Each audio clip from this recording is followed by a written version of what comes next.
Well, welcome back. I'm someone who learns a lot from YouTube. I kind of call YouTube as like the internet dad. You know, you go on, how do I do whatever? And one thing that I've seen is when there's something I don't see on YouTube, I end up making videos about it. So for example, cooking videos for many years, Mike and I were doing a cooking show because people wanted to learn how to cook cheap meals on a budget and get creative in the kitchen. Fast forward, I went barefoot, not a lot of barefoot videos, so I started making barefoot videos.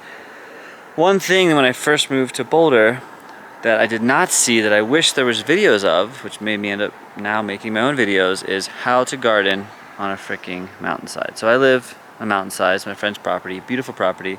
It's my third season growing here. And the first season was tough because there was so little information, not just on YouTube, but on the internet, of growing in these conditions.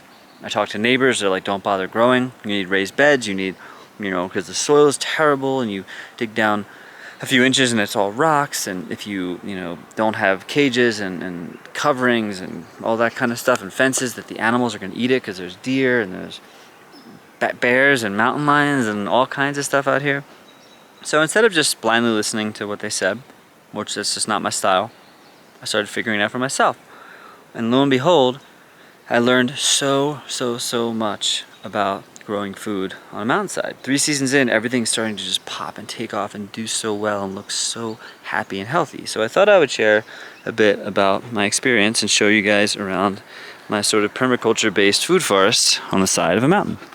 Now, I'm all about integrating everything into the mountain, so I don't want it to look like you're even really looking at a garden. People almost pass it by, and that actually does help me a bit with the deer because it's not just like a buffet for them.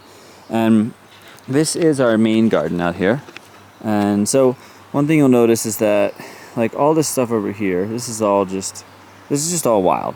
Now, I've grown to love the wild flora and fauna. There's so much medicinal and edible things. There's herbs and there's all kinds of stuff that's just beautiful. Like take for example this right here. This is a type of Artemisia, like a wild sagebrush. It's Artemisia frigida. It's great, very medicinal. So rather than trying just to weed everything out, I learn what's here and I work with what's here.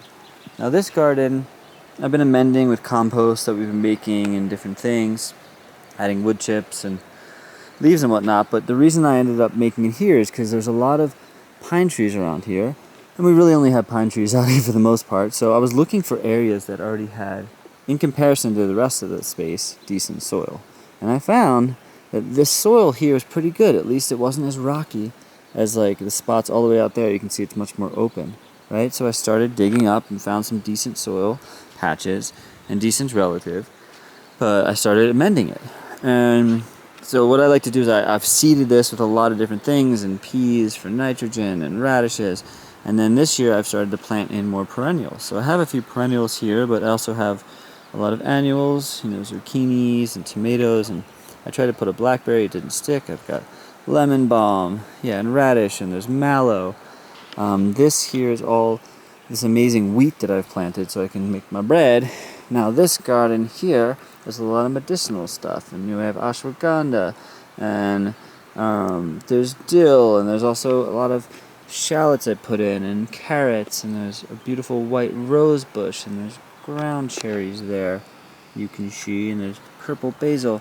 This is a bunch of radish that will start to take off.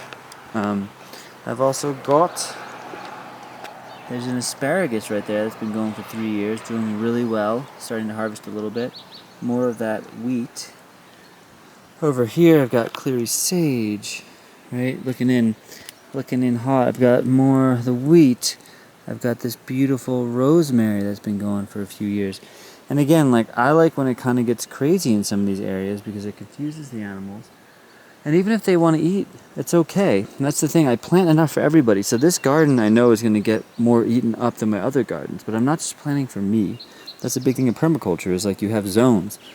Some zones are for the wild, so when the deer come by and they want something to eat, look who it is. Look who it is. It's our mountain lion, Mr. Brigo. What are you doing there? Whoa! And then check out this garden here. This is a little medicinal garden with lavender and echinacea and a bunch of other things, but there's also this right here is lamb's quarter, which is an amazing wild edible. It's way more nutritious than spinach. Some people call it wild spinach. Yeah, so I've just got a lot of stuff. There's peas growing there. And this is where we sit sometimes in the morning.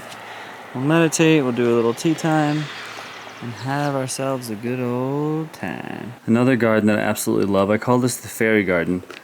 So if you were walking to the house, you might not notice it. And when I first put it in, it just looked totally random and kind of trashed and wild.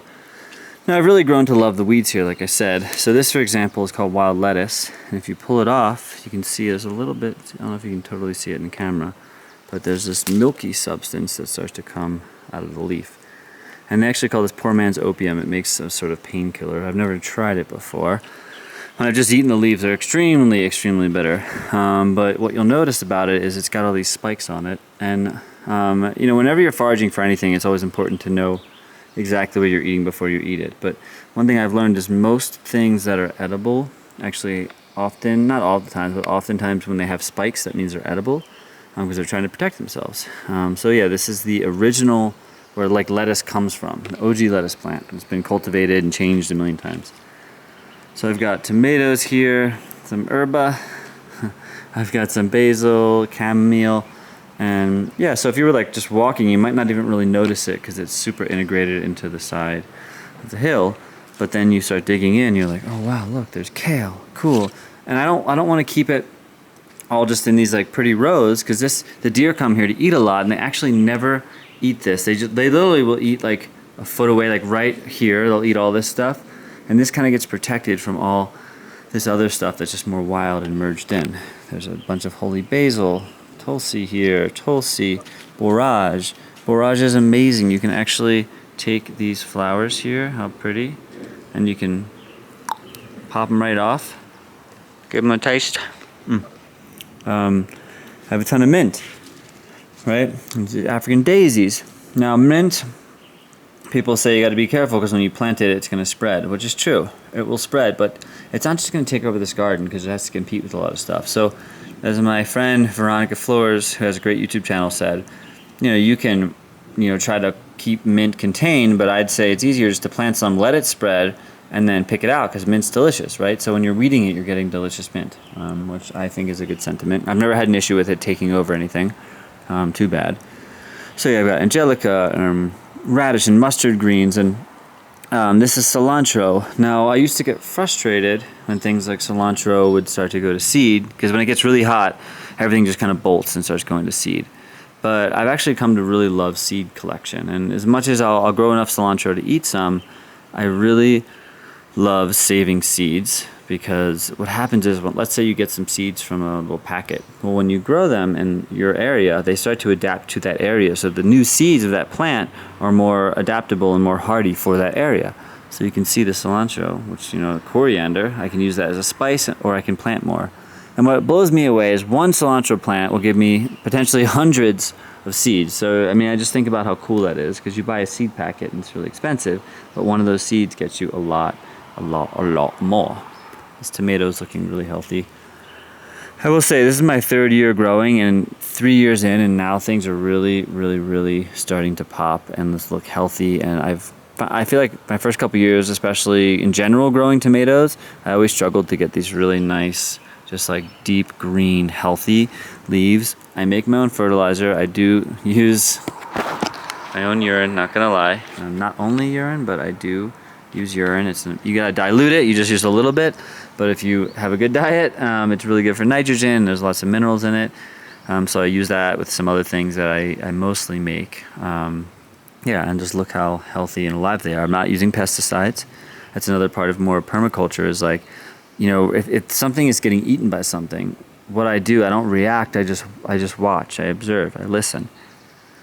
And what happens is maybe that thing gets eaten a bit. Like this tomato, when it first came in, it was getting eaten, but then it got healthy and strong and it can protect itself. And then what happens is, as something, let's say something comes here and starts to eat this tomato, well, eventually its predator is going to come, most likely, and start eating it as well. Now, it's an issue when you have monocropping. You have a lot of the same thing. Like, okay, this is all about tomatoes. Well, then that's like a buffet for tomatoes, right? But when you have all this diversity, it brings in a lot of diversity, and everything kind of takes care of itself. Now, this is another garden I've been really loving. So this is our compost pile here. Compost pile, beautiful. And There's not much in it right now because I actually take all my potted plants and I supercharge them over the winter with bokashi and all kinds of stuff, and then I replant them. But this is a goji berry, so you can see it's a beautiful. Let's see if I can find. I was actually giving some people some to taste the other day, so I may pick them off. But this flower here is going to turn into a beautiful goji. And gojis are interesting because I don't find them particularly delicious as far as berries go. I don't find them that delicious to eat, straight up. Let's see if I can get a good focus on that for you guys. There you go. But when it comes to like drying them, they're super good for you. So people really seem to like them. But some people like them fresh, but they're definitely intense. And I'll show you what they look like. See if I'll pull one off for you. That's a goji berry. It's a little red berry. Ooh, it's like very bitter. It's bitter. Yeah, it's very bitter. Let's see here. We got little strawberries. We got some canny. Tomatillos coming in hot. Look how beautiful these tomatillos. I mean, look how healthy everything looks. Just so green and lush. There's this collard green that survived the winter somehow. It's like a mastery, right? We've got some rhubarb back there. Dotora right here. I did put in some nasturtiums for fun. Figured, what the heck, why not? Now this here is a wild plant that's just been growing here, and this is actually called a wax currant. So it's got these little currants, and there's definitely not the most tasty currant, but it's not bad. It just doesn't have that much flavor. The birds like them. It's a nice little snack if you're out and you just happen to find them. Snack on them, but if you can find the golden currants, they're so delicious. Now this fence was put in by the owner, so it's kind of nice. I didn't necessarily personally need it. It was kind of indifferent, but it does maybe protect this stuff. Well, I've never really had an issue with this patio garden. Using my potted plants though, I still like doing potted stuff because, of course, the soil takes a long time to amend. So what I do is every year, at the end of the year, I take all the soil, like I said, I put it in the compost, and then I add more compost, organic matter, bokashi. But I've got a lot of different plants here. Tomatoes. And what's cool about the fence is that they're going to kind of get to vine up there, which will be pretty sweet. Yeah, there's some lettuce. That lettuce is looking so happy and healthy. Oh man, I kind of want to just eat some right now.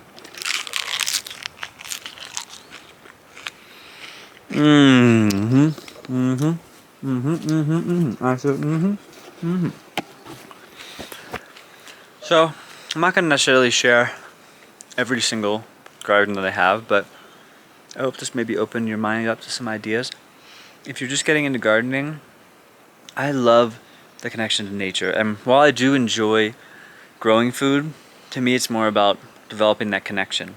And when I go on hikes and learning all the stuff that I can pick, because I can spend all my time trying to grow food, trying to take out weeds and undesirables, but when you start realizing that most of those weeds are edible, well then you can grow what you want, but you can also find stuff. And it takes a lot less effort than go on hikes.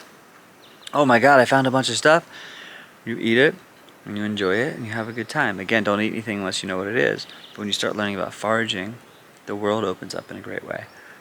So yeah, I like growing, but I take very much an impermanent concept. I grow what I can. If something gets eaten or something doesn't survive, it's okay. I'm always learning. Things are always changing. Learn as you grow.